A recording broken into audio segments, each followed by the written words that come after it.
Okay, so pretty much everyone who's not lived under a rock will know about the Tales from the Crypt TV series, which is actually based on the old Tales from the Crypt comic books.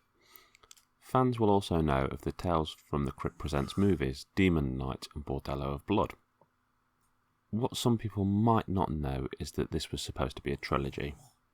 Yes, in some markets the trilogy was finished with a film called Ritual, which had some hokey Crypt Keeper segments put around it using a rather rubbish puppet. But I'm not here to talk about that today. I'm here to talk about one of the missing Tales from the Crypt movies, that according to some was filmed and completed between Demon Knight and Bordello of Blood but never released. Now, I can't vouch that it was filmed or completed, but there was certainly work done on it. In fact, this film, which is either called Dead Easy or Fat Tuesday, apparently was intended at one point to be the opening film of the Tales from the Crypt Presents trilogy. The reason I give it two titles, Fat Tuesday and Dead Easy, is because apparently they kept floating between these two names.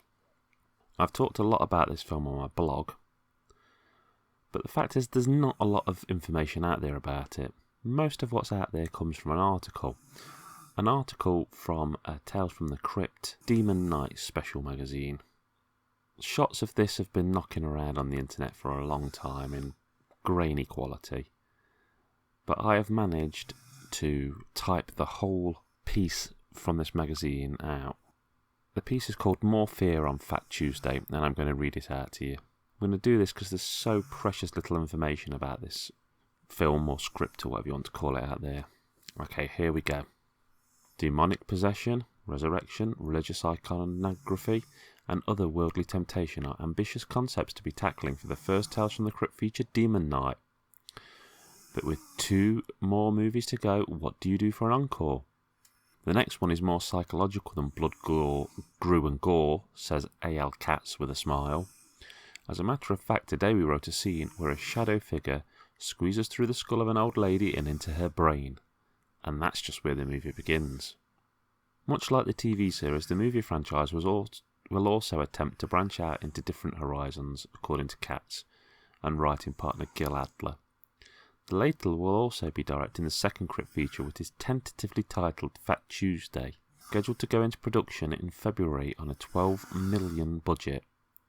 When you think of a Crypt movie, you think ironic, sardonic humour, and you also think of a certain amount of scares and gore, Adler explains. And as with the series, there are some nice twists and turns along the way. You think you're being led one way and we twist it into another direction. Based on a script by J.P. Kelly, Fat Tuesday will be set in the Deep South, possibly New Orleans, and concerns a man trying to determine what happened in his past and how memories of that past will bring back a malevolent entity if they are ever recalled. As this guy gets closer to the truth, he also gets closer to releasing this thing from the prison inside of him, Katz explains. We'll be creating a unique bad guy, one you've never seen before that is compelling and funny. It will scare the shit out of you. As with the Crypt shows, Adler and Katz have spent an extensive amount of time reworking Fat Tuesday into the Crypt style. A title change is expected before the film is released. The script that J.P. Kelly wrote was interesting and very compelling, but as with all things, we've played with it, thought about it and moulded it over, so it has evolved into another life of its own, says Katz. His original story was very much about a man remembering something from his past, and it possibly involving child abuse, which was a little too much to tackle, but the idea of a man remembering something from his past was an intriguing idea. The setting JP placed it in was fascinating, and there's even a swamp in there that becomes a character of its own. It's sort of a perverse den where heaven and hell meet and is filled with magic, dark and dangerous magic. As for potential makeup effects, Todd Masters' shop is currently creating preliminary designs, which include, among other things, an evil harlequin, but the artist notes that it won't be as extensive a show as Demon Knight proved to be. It's more scary in the haunting sense, explains Masters, but there's enough stuff there to keep us going. The unique structure of the film franchise has also created an interesting dynamic. When the idea of features was initially being thrown around, the 3 main executive producers, Richard Donner, Robert Zemeckis and Walter Hill, all considered directing one each. As time went on, their involvement resulted in each picking a script and nurturing the project along with another director at the helm. As Zemeckis oversaw Demon Knight, Donner will be close to Fat Tuesday, and Hill will be involved with an urban horror opus currently entitled Body Count, which producer Joel Silver describes as a modern Frankenstein tale, though the story for the third movie is still tentative. Each of the films could be a franchise in its own right, explains Katz. It's not altogether impossible. Several characters could be taken into sequels, and I don't think it would be all that surprising if that's what happens.